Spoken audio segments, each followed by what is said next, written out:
সবাইকে আমন্ত্রণ রাতের বাংলাদেশে। আপনাদের সাথে থাকছি আমি ফারহানা ন্যান্সি। শুরুতেই জানাবো শিরোনামগুলো।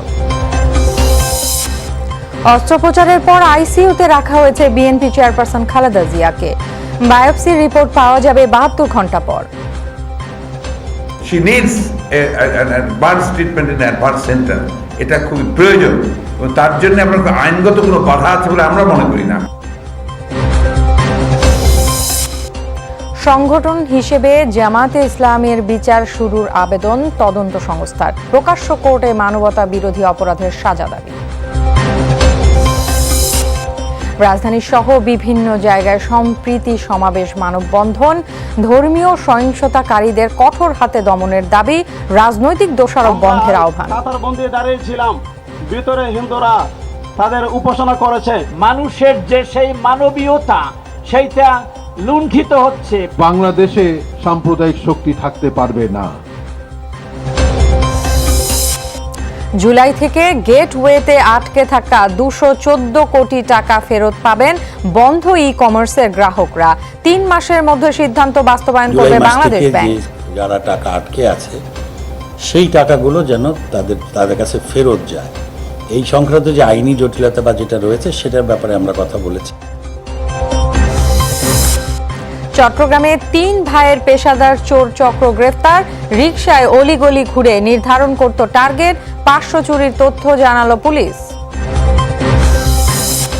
শাহজালালে বিমানের ফ্লাইট থেকে 12 কেজি স্বর্ণ জব্দ। বিশাল চালান ধরা পড়লেও আটক হয়নি কেউ। সুদানে সামরিক অভ্যুত্থানের পর জরুরি অবস্থা জারি। অন্তর্বর্তী সরকার বিলুপ্ত করে প্রধানমন্ত্রী সহ শীর্ষ নেতাদের নেওয়া হয়েছে অজ্ঞাত স্থানে। বিক্ষোভ অব্যাহত।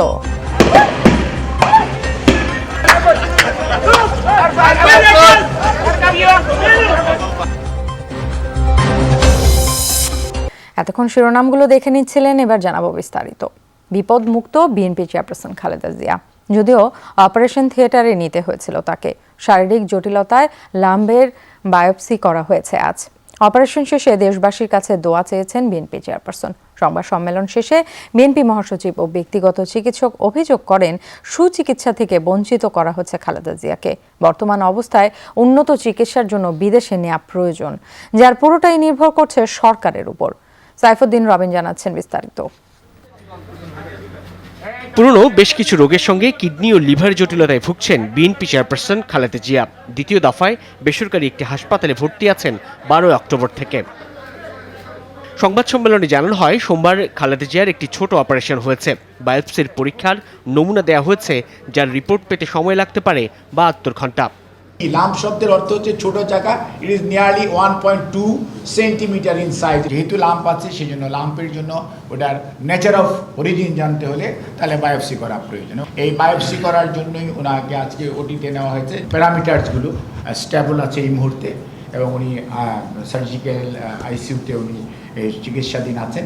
বিএনপি চেয়ারপারসনের চিকিৎসায় গঠিত মেডিকেল বোর্ডের হয়ে ডাক্তার জাহিদ জানান, খালেদা জিয়াকে দেশের বাইরে নিয়ে সুচিকিৎসা দেওয়া দরকার। শি ইজ রানিং 76 এই বয়সে এবং ওনার অন্যান্য যে পূর্বের যে সকল জটিলতা প্রত্যেকটাই যেহেতু আছে, সেগুলো মাথায় রেখেই ওনার সুচিকিৎসা নিশ্চিত করার জন্য একটা ডেডিকেটেড ডেভেলপ সেন্টারে ওনার সুচিকিৎসার প্রয়োজন রয়েছে। মহাসচিব বলেন, খালেদা জিয়া বিপদমুক্ত। অভিযোগ করেন, চিকিৎসার অধিকার থেকে বঞ্চিত করা হচ্ছে বিএনপি চেয়ারপারসনকে। যে কোনো পরিস্থিতির দায় সরকার এড়াতে পারে না বলেও মন্তব্য করেন তিনি। সাধারণ মানুষের তো চিকিৎসার পাওয়ার অধিকার আছে, তো তার এই অধিকারটাকে ওই সরকার স্বীকার করেনি, তারা তাকে বাইরে যাওয়ার কোনো অনুমতি দেয়নি। আমরা আবার বলছি, এবং উনি বলেছেন যে she needs an advance treatment in advance centre. এটা খুবই প্রয়োজন এবং তার জন্য আমরা আইনগত কোনো বাধা আছে বলে আমরা মনে করি না। কয়েকবার বিদেশে নেওয়ার আবেদন বাতিল হয় ক্ষোভ জানান বিএনপি মহাসচিব। বলেন, আদালত নয়, বিদেশে চিকিৎসার অনুমতি দিতে পারে সরকার। এটা দায়িত্বটা এড়ানোর চেষ্টা করলে তো লাভ হবে না।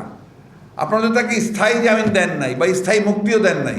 তার যে অবস্থা, শারীরিক অবস্থা, এটা সরকারেরই উচিত অবিলম্বে তাকে বিদেশে যাওয়ার সুযোগ দেওয়ার ব্যবস্থা করা উচিত। আগেরবার করোনায় আক্রান্ত খালেদা জিয়াকে 27 এপ্রিল হাসপাতালে ভর্তি করা হয়েছিল।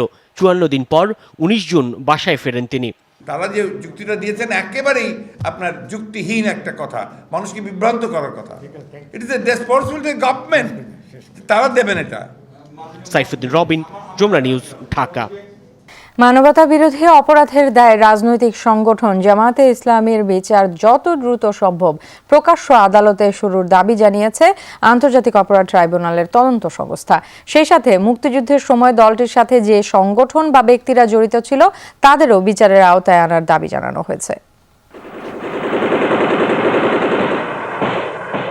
৭১ মানবতা বিরোধী অপরাধের দায়ে ব্যক্তির পাশাপাশি সংগঠনের বিচার করতে পরিবর্তন করা হয় আইন। সেই আইনেই আন্তর্জাতিক অপরাধ ট্রাইব্যুনাল বিভিন্ন মামলার রায়ের পর্যবেক্ষণে জামায়াতকে একটি অপরাধী সংগঠন উল্লেখ করে। শুরু হয় জামায়াতের অপকর্মের তদন্ত। ২০১৪ সালে প্রতিবেদন দাখিল করা হলেও ৭ বছরেও শুরু হয়নি বিচার কাজ। এ নিয়ে ক্ষোভ প্রকাশ করেছে তদন্ত সংস্থা। অর্গানাইজেশনের শাস্তি কি হবে এটার বিধান স্পষ্টভাবে না থাকাতে ওনারা প্রসিকিউশন এই রিপোর্টটি চার্জ ফ্রেমিংয়ের জন্য ট্রাইব্যুনাল উত্থাপন করেন নাই, এরকমই আমাদেরকে জানিয়েছেন। ধানমন্ডিতে সংবাদ সম্মেলনে তদন্ত সংস্থার সমন্বয়ক জানান, ৭১ হত্যা, ধর্ষণ, গণহত্যার দায় জামায়াতে ইসলামী এড়াতে পারে না।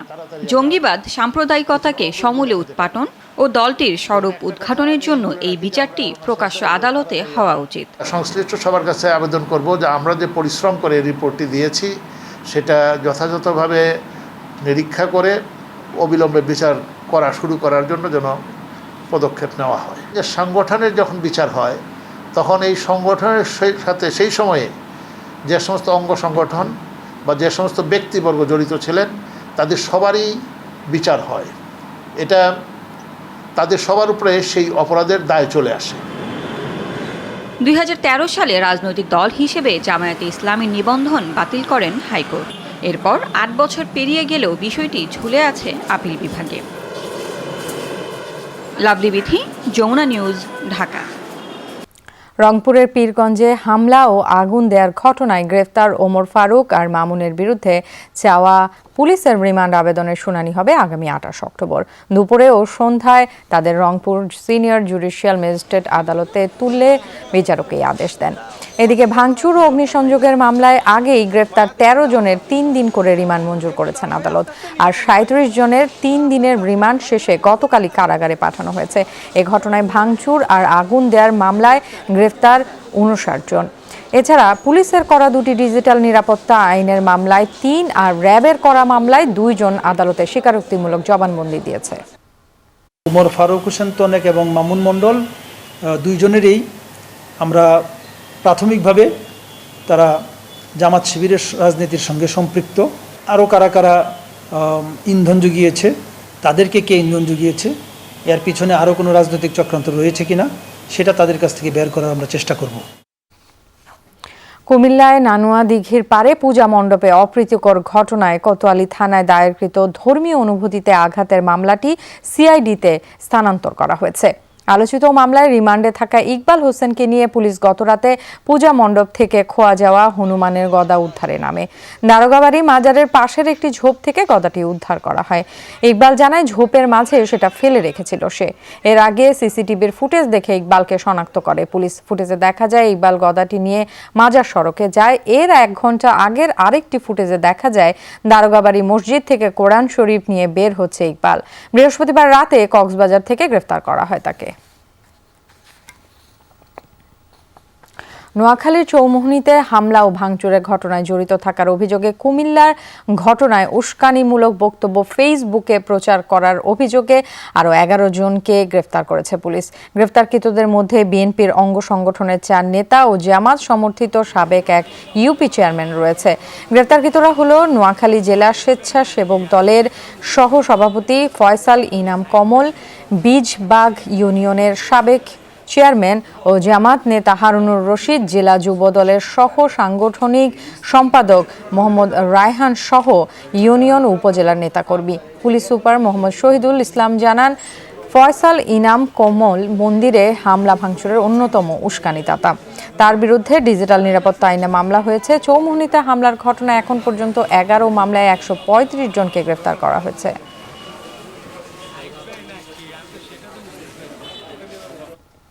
চট্টগ্রামে পূজা মণ্ডপে হামলার অভিযোগে করা মামলায় গ্রেফতার 15 আসামিকে জিজ্ঞাসাবাদের জন্য একদিন করে রিমান্ড মঞ্জুর করেছেন আদালত। আজ সোমবার চট্টগ্রাম মেট্রোপলিটন ম্যাজিস্ট্রেট হোসেন মোহাম্মদ রেজা শুনানি শেষে এই আদেশ দেন। তাদের জিজ্ঞাসাবাদের জন্য 7 দিন করে রিমান্ডের আবেদন করে পুলিশ। শুনানি শেষে আসামিদের একদিন করে রিমান্ড মঞ্জুর করেন আদালত। 15 অক্টোবর দুপুরে নগরের আন্দরকিল্লা জেএম সেন হল পূজা মণ্ডপে হামলা, ফটকের ব্যানার ছিঁড়ে ফেলা ও মণ্ডপে ঢিল ছোড়ার ঘটনা ঘটে। ঘটনার পরদিন কোতোয়ালি থানায় 84 জনের নাম উল্লেখ করে মামলা করে পুলিশ। মামলায় অজ্ঞাতনামা আসামি করা হয়েছে 500 জনকে। অসাম্প্রদায়িক বাংলাদেশ গড়তে ধর্মীয় সহিংসতাকারীদের কঠোর হস্তে দমনের আহ্বান জানিয়েছেন বিভিন্ন শ্রেণী পেশার মানুষ। অভিযোগ করেছেন অতীতের অপকর্মের বিচার না হওয়ায় দুষ্কৃতিকারীরা বারবার সুযোগ নিচ্ছে। বিশ্বব্যাপী বাংলাদেশের সুনাম ক্ষুণ্ণ হচ্ছে। বিকেলে কেন্দ্রীয় শহীদ মিনারে মুক্তিযুদ্ধের চেতনায় বিশ্বাসী অসাম্প্রদায়িক 71টি সংগঠনের সম্প্রীতি সমাবেশের এই কথা জানান বিশিষ্ট নাগরিকরা। সম্প্রীতি বাংলাদেশ ওই অনুষ্ঠানের আয়োজন করে। ধর্মীয় সংখ্যালঘুদের বিরুদ্ধে সামাজিক যোগাযোগ মাধ্যমে গুজবের বিরুদ্ধে সরকারকে দ্রুত ব্যবস্থা নেওয়ার আহ্বান জানানো হয়। মানবিক বাংলাদেশ গঠনে প্রতিটি ধর্মীয় প্রতিষ্ঠানের ধর্মীয় গুরুদের এগিয়ে আসার আহ্বান জানানো হয়। একই সাথে সাম্প্রদায়িক হামলায় রাজনৈতিক দোষারোপ বন্ধের অনুরোধ জানানো হয়।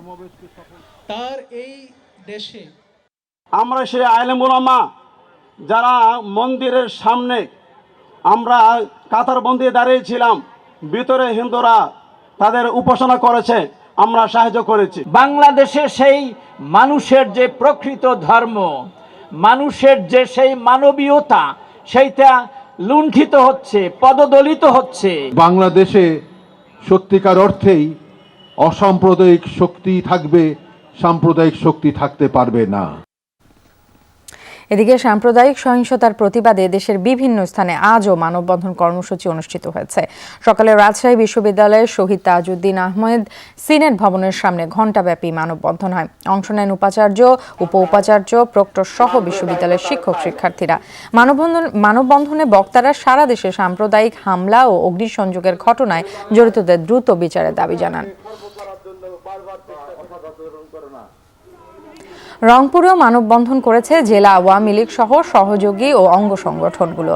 সকালে জেলা প্রেস ক্লাবের সামনে মানববন্ধন কর্মসূচি পালিত হয়। সহিংসতা সৃষ্টিকারীদের বিরুদ্ধে কঠোর আইনি ব্যবস্থা নেওয়ার দাবি জানান বক্তারা। এছাড়া সংখ্যালঘুদের নিরাপত্তায় প্রতিটি ইউনিয়নে দলীয় নেতাকর্মীরা প্রহরী হিসেবে কাজ করবে বলেও প্রতিশ্রুতি দেওয়া হয় মানববন্ধন থেকে।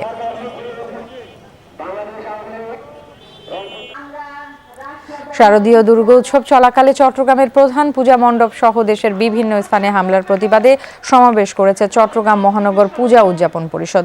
বিকেলে নগরীর আদরকিল্লা মোড়ে এই সমাবেশ অনুষ্ঠিত হয়। নির্যাতন ঠেকাতে সংখ্যালঘু সুরক্ষা আইন করার পাশাপাশি নির্যাতনের ঘটনায় করা মামলাগুলো দ্রুত বিচার ট্রাইব্যুনালের মাধ্যমে নিষ্পত্তির দাবি জানানো হয়। ই-কমার্স পেমেন্ট গেটওয়েতে ক্রেতাদের আটকে থাকা 214 কোটি টাকা আগামী 3 মাসে ফেরত দেওয়া হবে। এজন্য বাংলাদেশ ব্যাংক কাজ করবে। সোমবার বিকেলে এক জরুরি বৈঠকে এই সিদ্ধান্ত হয়েছে বলে জানান বাণিজ্য মন্ত্রী। আইসিটি প্রতিমন্ত্রী জানান, ই-কমার্স খাতের জন্য নতুন আইন কর্তৃপক্ষের প্রয়োজন নেই, প্রচলিত আইনে পরিচালনা করা যাবে। ই-কমার্স প্রতিষ্ঠানে দেয়া গ্রাহকদের টাকা ফেরত এবং পরবর্তী ব্যবসার গতিপথ ঠিক করতেই উচ্চ পর্যায়ের এই বৈঠক। অংশ নেন খাত সংশ্লিষ্ট মন্ত্রণালয়ের মন্ত্রী এবং নিয়ন্ত্রক সংস্থার বেশ কয়েকজন প্রতিনিধি। বৈঠকে ই-কমার্স প্রতিষ্ঠান নিবন্ধনের জন্য unique ID, central lock in tracking ও কমপ্লেন ম্যানেজমেন্ট সিস্টেম চালুর বিষয়ে সিদ্ধান্ত হয়। একই সঙ্গে এসকো সার্ভিসে আটকে পড়া টাকা ফেরত দেওয়ার বিষয়ে পর্যালোচনা হয়। আগামী 2 সপ্তাহের মধ্যে এই বিষয়ে তথ্য দেবে আইসিটি বিভাগ।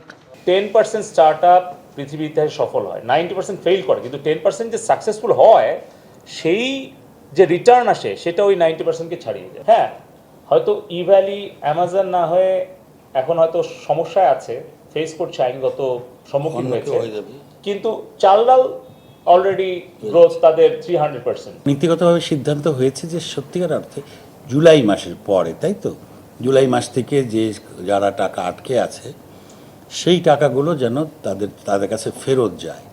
এই সংক্রান্ত যে আইনি জটিলতা বা যেটা রয়েছে সেটার ব্যাপারে আমরা কথা বলেছি। নিবন্ধন ছাড়া আর পরিচালনা করা যাবে না ই কমার্স ব্যবসা। বলা হয় আগামী 3 মাসের মধ্যে শৃঙ্খলা আসবে এই খাতে।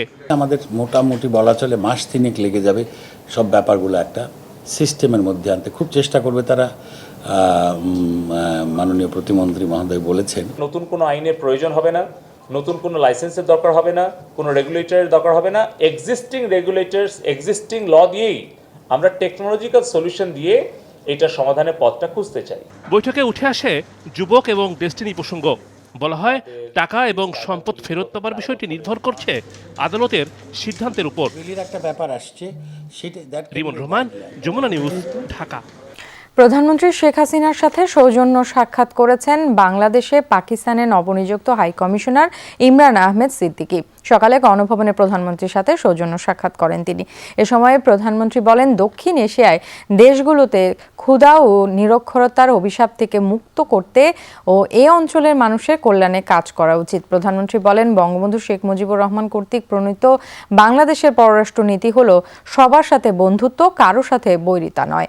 বৈঠকে হাই কমিশনার ইমরান আহমেদ সিদ্দিকী বলেন, পাকিস্তান বাংলাদেশের সাথে সম্পর্ক ও দ্বিপাক্ষিক উন্নয়নে কাজ করে যাবে। এ সময় হাই কমিশনার পাকিস্তানের প্রধানমন্ত্রী ইমরান খানের বার্তার একটি মূল কপি শেখ হাসিনার কাছে হস্তান্তর করেন। 1975 সালের 15 আগস্টে বঙ্গবন্ধু ও তার পরিবারের সদস্যদের হত্যার ঘটনার নেপথ্যে জড়িতদের খুঁজে বের করার নির্দেশনা চেয়ে রিট আবেদন করা হয়েছে। আজ হাইকোর্টের সংশ্লিষ্ট শাখায় অ্যাডভোকেট সুবীর নন্দী দাসের পক্ষে রিটটি দায়ের করা হয়। এতে 15 আগস্টের হত্যাকাণ্ডের ষড়যন্ত্র ও পরবর্তী পদক্ষেপ সমূহ সম্পূর্ণ পর্যালোচনা ও নিরীক্ষার লক্ষ্যে একটি স্বাধীন জাতীয় কমিশন গঠনের আবেদন জানানো হয়েছে। আইনজীবী জানান, বিশ্বের বিভিন্ন দেশের রাষ্ট্রনায়কদের হত্যাকাণ্ডের বিষয়ে তদন্ত কমিশন গঠনের রয়েছে। শুনানির জন্য আগামী সপ্তাহে বিচারপতি JBM হাসান ও বিচারপতি রাজিক আল জলিলের সমন্বয়ে গঠিত বেঞ্চে রিট আবেদনটি উপস্থাপন করা হবে। 1975 সালে 15 আগস্টের নির্মম হত্যাকাণ্ডের ব্যাপারে আমরা একটি জাতীয় তদন্ত কমিশন গঠনের জন্য একটি রিট দায়ের করেছি। সেখানে আমরা ক্যাবিনেট ডিভিশনের সচিব, অর্থ মন্ত্রণালয়ের সচিব, আইন মন্ত্রণালয়ের সচিব এবং স্বরাষ্ট্র মন্ত্রণালয়ের সচিবকে বিবাদী করেছি। তারা 3 ভাই, 3 জনেরই পেশা চুরি। রিকশা নিয়ে একসাথে অলিগলি ঘুরে টার্গেট নির্ধারণ করেন। গত 5 বছরে প্রায় 500 চুরি করেছেন। তবে শেষ রক্ষা হয়নি। এক সহযোগী সহ 3 ভাই ধরা পড়েছেন চট্টগ্রামে পুলিশের হাতে। মঈনুদ্দিন, খলিল আর রহিম, হাতে হ্যান্ডকাফ পরা এই 3 জন আপন ভাই। চট্টগ্রাম শহরের চোরদের গডফাদার বলা হয় এই 3 ভাইকে। একজন রিকশা চালায় আর বাকি 2 ভাই সেই রিকশায় চেপে ঘুরে বেড়ান শহরের অলিগলি। টার্গেট নিশ্চিতের পর অপেক্ষা করে চুরির সঠিক সময়ের জন্য। শুধু কি তাই, শারীরিক কসরত করে বডি তৈরি করেছেন ঘরের লোহার শিক ভাঙতে। নিমিষেই স্পাইডারম্যানের মতো চড়তে পারেন বহুতল ভবনে। সে স্পাইডারম্যানের মতো যে কোনো বিল্ডিংয়ে উঠতে পারে এবং ভিতরে প্রবেশ করতে পারে, জানালা গ্রিল ভাঙা করতে পারে। এক বিল্ডিং থেকে পাশাপাশি হলে অন্য বিল্ডিংয়ে সে নিজেই যেতে পারে। এমন কসরত দিয়ে শহরে অন্তত 5 শতাধিক চুরি করেছে এই 3 ভাই। তবে শেষ রক্ষা হয়নি, ধরা পড়েছে পুলিশের হাতে।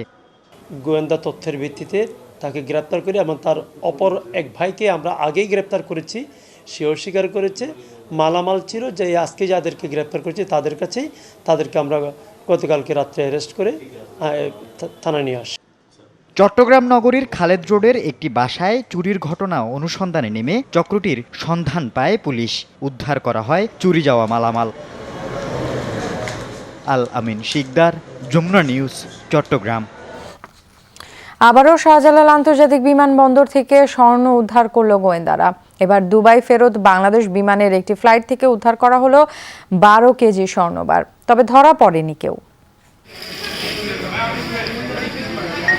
চলতি মাসের শুরুর দিকে বিমান বাংলাদেশ এয়ারলাইন্সের টয়লেট থেকে 14 কেজি স্বর্ণ জব্দ করা হয়। মাত্র 20 দিনের মাথায় আবারও ধরা পড়ল 12 কেজি।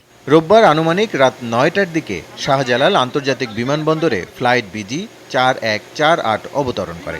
এরপর কাস্টমস গোয়েন্দারা তল্লাশি চালায়। কার্গো হোলের মাঝখানের দরজার বাম পাশের মেঝেতে অভিনব কৌশলে লুকানো বেল্ট বাঁধা ও কস্টেপ মোড়ানো 104 পিস স্বর্ণের বার পাওয়া যায়। কার্গো হোল্ডের ভিতরে মাঝখানে যে দরজাটা, ওই দরজাটার বাঁদিকে ওটা ফ্লোরের উপরে ছিল ওই স্কচটেপ, ওই আপনার বেল্ট। কেউ যে ওখানে ওইটা নিয়ে বেল্টের সাথে বেঁধে ফেলতো আর কি, বেঁধে ফেলে ওখানে চলে যেত আর কি। তবে কাউকেই গ্রেফতার করা যায়নি। বারবার এমন স্বর্ণের বার আটক করার পরও মূল হোতারা কেন রয়ে যায় ধরাছোঁয়ার বাইরে? সাংবাদিকদের এমন প্রশ্নের জবাবে শুল্ক গোয়েন্দারা বলছে, চালান আটকের পর মামলা দায়ের করা পর্যন্তই তাদের দায়িত্ব। আমরা আগেই সিজ করে ফেলেছি, তো যেহেতু সিজ করে ফেলেছি তো আর কারোর কাছে পাওয়া যায় না, কেউ ছিল না, কাউকে আমরা গ্রেপ্তার করতে পারি নাই। আমরা পুলিশে মামলা করব, মামলা করলে ওখানে কারা দায়িত্বে ছিল, কার্গো হ্যান্ডেল করার দায়িত্বে কারা ছিল সে তালিকা পুলিশ নেবে, পুলিশ নিয়ে ব্যবস্থা নেবে।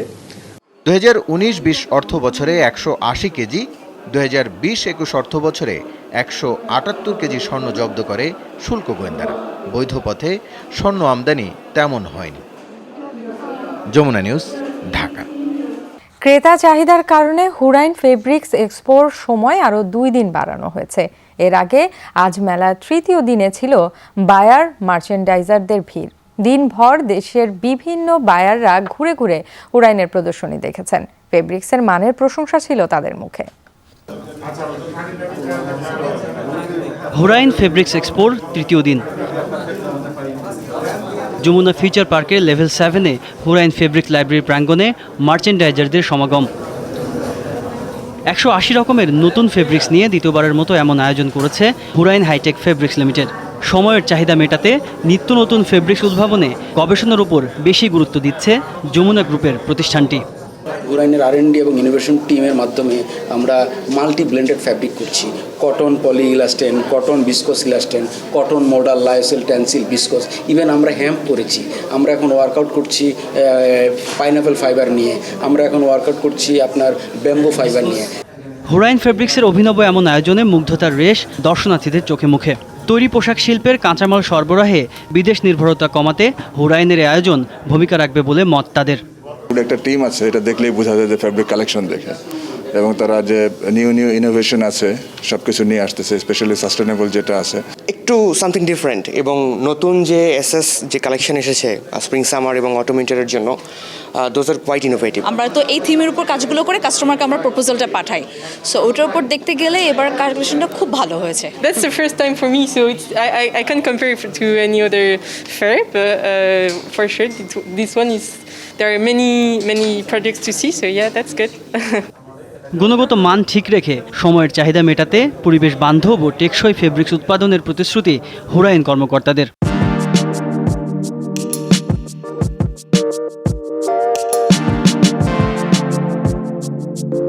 তাজনুর ইসলাম, যমুনা নিউজ, ঢাকা। নরসিংদীর রায়পুরায় ইউপি নির্বাচনকে ঘিরে আওয়ামী লীগের 2 গ্রুপের সংঘর্ষে 15 জন গুলিবিদ্ধ সহ অন্তত 20 জন আহত হয়েছেন। গুরুতর আহত 2 জনকে ঢাকা মেডিকেলে ভর্তি করানো হয়েছে। বিকেলে বাঁশগাড়ি ইউনিয়নে এই ঘটনা ঘটে। স্থানীয়রা জানায়, আসন্ন ইউপি নির্বাচনকে ঘিরে বর্তমান চেয়ারম্যান ও আওয়ামী লীগের প্রার্থী আশরাফুল ইসলামের সাথে বিরোধ চলছে দলের বিদ্রোহী প্রার্থী জাহাঙ্গীর হোসেনের। এরই জেরে সংঘর্ষে জড়ায় দুপক্ষের লোকজন। এ সময় গোলাগুলির ঘটনা ঘটে, গুলিবিদ্ধ হন 15 জন। এলাকায় থমথমে অবস্থা বিরাজ করছে, মোতায়েন করা হয়েছে অতিরিক্ত পুলিশ। আগামী 11 নভেম্বর বাঁশবাড়ি ইউনিয়ন পরিষদের ভোট গ্রহণ অনুষ্ঠিত হবে। নারায়ণগঞ্জের ফতুল্লার রসুলপুরে একটি স্টিল মিলে বিস্ফোরণে 5 শ্রমিক দগ্ধ হয়ে ঢাকায় শেখ হাসিনা জাতীয় বার্ন অ্যান্ড প্লাস্টিক সার্জারি ইনস্টিটিউটে চিকিৎসাধীন রয়েছেন। বেলা 11:30টার দিকে CHRM কারখানাতে বিস্ফোরণ ঘটে। দগ্ধ হন সোহেল, রানা, লিটন, আরিফ, বিল্লাল হোসেন ও মোহাম্মদ আলী। তাদের শরীরের 52 থেকে 11% পুড়ে গেছে। এদের মধ্যে মোহাম্মদ আলীর অবস্থা আশঙ্কাজনক। এ বিষয়ে নারায়ণগঞ্জ ফায়ার সার্ভিসের উপসহকারী পরিচালক আবদুল্লাহ আল আরিফিন জানান, কারখানা থেকে বিস্ফোরণ সম্পর্কে তাদের কিছু জানানো হয়নি। বিস্ফোরণের বিষয়ে বিস্তারিত জানতে ফায়ার সার্ভিসের ফতুল্লা ইউনিট কারখানায় পাঠান তারা। রাজধানীর কামরাঙ্গীর চরে আদি বুড়িগঙ্গা দখল করে নির্মাণ করা বহুতল ভবন গুঁড়িয়ে দেওয়া হয়েছে। এলাকায় 74টি অবৈধ স্থাপনা উচ্ছেদে অভিযান চালাচ্ছে বাংলাদেশ অভ্যন্তরীণ নৌ পরিবহন কর্তৃপক্ষ BIWTA। স্থানীয়রা বলছেন 1 দশক আগেও নদীর অংশ দৃশ্যমান ছিল এখানে। কয়েক বছরে নদী ভরাট করে দ্রুত স্থাপনা নির্মাণ করেছে দখলদাররা। কামরাঙ্গীরচরের মাহাদিনগরে যেখানে বুড়িগঙ্গার আদিধারা প্রবাহমান ছিল, সেখানে অবৈধ দখল উচ্ছেদ চালাচ্ছে বিআইডব্লিউটিএ। ঘুরিয়ে দেওয়া ভবনের পাশে দাঁড়িয়েই কথা হচ্ছিল এর মালিক হাতিমালের সঙ্গে। আমরা এরা যে কাগজপত্র পাইছি ওটাতে পাইছি নাল জায়গা, কোনো খালের কোনো কিছু পাই নাই, বিদায় আমি এটা লইছিলাম। সেখানে আসেন বেশ কয়েকজন স্থানীয়। তাদের কথায় উঠে এলো দখলের চিত্র। কেন আমরা মাছ ধরতাম, মাছ এটা হলো খাল খাল খাল, এখানে কিছু দান লাগাইতো। এটা বড় হয়েছে, বেশি দিন হয় নাই, এটা অল্প কিছু দিনের মধ্যে। এটা এর আগের বার আপনারা জানেন যেটা উচ্ছেদ হয়েছিল, খাল হয়েছিল। খাল হওয়ার পরে এইগুলা মালিকরা যারা আছে তারা এলাকার ছেলেদেরকে দিয়ে বা বাইরের লোকজন যারা আছে তারা এইগুলা ভরাট করা হয়েছে। এই যে ময়লা আবর্জনা কই যাবে কয়দিন পর? ভরাট হলে পুরো বাসা মানুষজন বেরোতে পারবে না। অবশ্যই এরা খাল হলে আমাদের জন্য খুবই ভালো হবে। সকাল 10টার দিকে কালুনগর মৌজায় দ্বিতীয় দিনের মতো অভিযান শুরু করে বিআইডব্লিউটিএ। হাইকোর্টের আদেশ অনুযায়ী এ উচ্ছেদ অভিযান চলছে বলে জানায় কর্তৃপক্ষ। নদীর জায়গা দখল করে নির্মাণ করা হয়েছে আবাসিক স্থাপনা ও ব্যবসা প্রতিষ্ঠান। তাই নদী উদ্ধারে এসব অবৈধ স্থাপনা উচ্ছেদ করা হচ্ছে। মহামান্য হাইকোর্ট আদি বুড়িগঙ্গা চ্যানেলে ৭৪টি অবৈধ স্থাপনা উচ্ছেদের নির্দেশনা প্রদান করেছেন। এর মাঝে কালুনগরে 13টি এবং বাকিগুলো হলো কামরাঙ্গীরচর মৌজায়। কামরাঙ্গীরচর মৌজায় এর আগে আমরা গত জুন মাসে কিছু উচ্ছেদ করেছি, বাকিগুলো আমরা সামনের মাসে করব। উচ্ছেদের পর নদী খননের মাধ্যমে নাব্য ফিরিয়ে আনতেও নেওয়া হবে প্রকল্প। শাকিল হাসান, যমুনা নিউজ, ঢাকা। ইলিশ শিকারে 22 দিনের নিষেধাজ্ঞা শেষ হচ্ছে মধ্যরাতে। মাছ ধরার সব প্রস্তুতি শেষ করেছেন উপকূলের জেলেরা। নৌযান মেরামতের পাশাপাশি ইলিশ শিকারে তারা সংগ্রহ করেছেন জাল, দড়ি সহ নানা সামগ্রী। এরই মধ্যে অবতরণ কেন্দ্রে চালু হয়েছে বরফ কলগুলো। ইলিশের প্রজনন নিরাপদ করতে গেল 4 অক্টোবর থেকে নদী ও সাগরে 22 দিনের নিষেধাজ্ঞা আরোপ করে সরকার। যদিও নিষেধাজ্ঞা চলাকালীন সময়ে পর্যাপ্ত সরকারি সহায়তা না পাওয়ার অভিযোগ করেছেন জেলেরা। পদ্মায় স্রোতের তীব্রতা কিছুটা কমে আসায় কাল শিমুলিয়া বাংলাবাজার রুটে পরীক্ষামূলকভাবে ফেরি চালানোর প্রস্তুতি নিয়েছে বিআইডব্লিউটিসি। শিমুলিয়া ঘাটের উপব্যবস্থাপক শফিকুল ইসলাম জানান, কাল সকাল 9টার দিকে পরীক্ষামূলকভাবে একটি ফেরি চালানোর প্রস্তুতি নেওয়া হয়েছে। এ সময় বিআইডব্লিউটিএ, সেনাবাহিনী ও পদ্মা সেতু কর্তৃপক্ষের প্রতিনিধিরা উপস্থিত থাকবেন। ফেরিটি ঠিকঠাক মতোভাবে পার হতে পারলে নিয়মিত ফেরি চলাচল শুরু হবে। পদ্মা নদীতে তীব্র স্রোত ও পদ্মা সেতুর নিরাপত্তার কারণে গত 11 অক্টোবর থেকে বন্ধ রয়েছে শিমুলিয়া বাংলাবাজার রুটে ফেরি পারাপার। জাতিসংঘ মানবিক সহযোগিতার একটি দুর্দান্ত প্রতিষ্ঠান, তাই কারো এর সার্বজনীনতা এবং গ্রহণযোগ্যতার সুবিধার অপব্যবহার করা উচিত নয়, এমন মন্তব্য করেছেন পররাষ্ট্রমন্ত্রী AK আব্দুল মোমেন। সোমবার গুলশানে জাতিসংঘ দিবসের অনুষ্ঠানে পররাষ্ট্রমন্ত্রী এই মন্তব্য করেন। এ সময় জাতিসংঘের আবাসিক প্রতিনিধি মিয়া সেপো বলেন, বাংলাদেশের মানুষের জীবনমান উন্নয়নে জাতিসংঘ কাজ করে চলেছে। বাংলাদেশ শান্তিরক্ষা মিশনে যে ভূমিকা রাখছে তা অবিস্মরণীয়। তিনি বলেন, করোনা পুরো বিশ্বের জন্যই চ্যালেঞ্জ ছিল। বাংলাদেশেও এ সময় পারিবারিক সহিংসতার মতো ঘটনাগুলো বেড়েছে। জাতিসংঘ বিষয়গুলো লক্ষ্য রাখছে। UN is a great institution to help humanity. However, no one should abuse the advantage of its universality and acceptability. দেশের বাইরের একটি খবর, রাজনৈতিক অস্থিরতায় টালমাটাল সুদান। সামরিক অভ্যুত্থানের পর আটক করা হয়েছে প্রধানমন্ত্রী আবদাল্লাহ হামদক সহ দেশটির শীর্ষ নেতাদের। অন্তর্বর্তী সরকার বিলুপ্ত করে জারি করা হয়েছে জরুরি অবস্থা। নিষেধাজ্ঞা উপেক্ষা করেই চলছে বিক্ষোভ। এই পরিস্থিতির উদ্বেগ জানিয়ে যুক্তরাষ্ট্র সহ বিভিন্ন পক্ষগুলোর শঙ্কা, যে কোনো মুহূর্তে ঘটতে পারে ভয়াবহ রক্তপাত। সোমবার সকাল থেকে রাজধানী খার্তুম সহ দেশের বিভিন্ন স্থানে ভারী অস্ত্র নিয়ে টহল শুরু করে সুদানের সেনাবাহিনী। নিষেধাজ্ঞা জারি করা হয় জনসমাগমে। এরপরে আটক করা হয় দেশটির প্রধানমন্ত্রী আবদাল্লাহ হামদককে। সরকারের গুরুত্বপূর্ণ বেশ কজন মন্ত্রী হন গৃহবন্দী। এরপরই বিচ্ছিন্ন করে দেওয়া হয় দেশটির টেলিযোগাযোগ ব্যবস্থা, বন্ধ ইন্টারনেটও। সব ধরনের কার্যক্রম বন্ধ করে দেওয়া হয়েছে খার্তুম বিমানবন্দরেও। এর আগে গেল মাসেই একটি অভ্যুত্থান চেষ্টা নস্যাৎ করা হয়। অভ্যুত্থানের ঘটনায় উদ্বেগ জানিয়েছে যুক্তরাষ্ট্র। শঙ্কা, যে কোনো মুহূর্তে ঘটতে পারে ব্যাপক প্রাণহানি। অভ্যুত্থানের মাধ্যমে অন্তর্বর্তী সরকারকে হটিয়ে সেনাবাহিনী সুদানের ক্ষমতা নেয়ায় যুক্তরাষ্ট্র উদ্বিগ্ন। এর ফলে সুদানের সংবিধান এবং গণতান্ত্রিক চর্চা হুমকির মুখে পড়বে। এর পাশাপাশি সুদানের সাথে মার্কিন সম্পর্কের ভবিষ্যতও ঝুঁকির মুখে পড়বে। প্রায় ৩০ বছর একনায়ক থাকার পর গণ আন্দোলনের মুখে ২০১৯ সালে ক্ষমতা ছাড়তে বাধ্য হন তৎকালীন প্রেসিডেন্ট ওমর আল বশির।